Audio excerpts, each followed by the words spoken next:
اور جب تم نے اس کام کو چھوڑ دیا، جہاد کو چھوڑ دیا اور زمینوں میں دل لگا کے بیٹھ گئے، ترتیب کو تم نے الٹ دیا، پھر تم اپنے آپ کو سنبھال نہیں سکو گے۔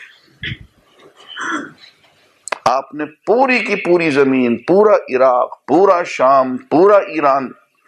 ساری زمینیں جس جس کے پاس تھی اسی کے پاس رہنے دی، اور زمین کا ایک انچ بھی آپ نے مسلمانوں کو منتقل نہیں کیا، ان کی ملکیت منتقل نہیں کیا آپ نے۔ ابو داؤد کی حدیث ہے کہ حضور اکرم صلی اللہ علیہ وآلہ وسلم نے ارشاد فرمایا، اذا تبایعتم بالعینہ، جب تم تجارت میں بڑھ چڑھ کے حصہ لینے لگو، وَأَخَذْتُمْ أَذْنَابَ الْبَقَرِ، بیلوں کی دموں کو پکڑ لو، وَرَضِيتُمْ بِالزَّرْعِ، اور زراعت میں اپنا من لگا لو، وَتَرَكْتُمُ الْجِهَادِ، اور جہاد کو ترک کر دو، سلط اللہ علیکم ذلاً، اللہ تم پہ ذلت مسلط کر دے گا، لا ینزعہ،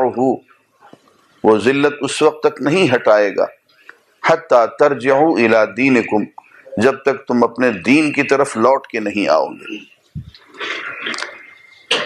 ترجعوا الی الجہاد نہیں کہا، جہاد چھوڑا تھا نا تو ترجعوا الی الجہاد کہنا چاہیے تھا، کہ جب تک کہ جہاد پھر سے شروع نہیں کر دو گے۔ فرمایا ترجعوا الی دینکم، جب تک کہ دین کی طرف لوٹ کے نہیں آؤ گے، مطلب یہ کہ جہاد چھوڑنے سے عملاً دین چھوٹ گیا۔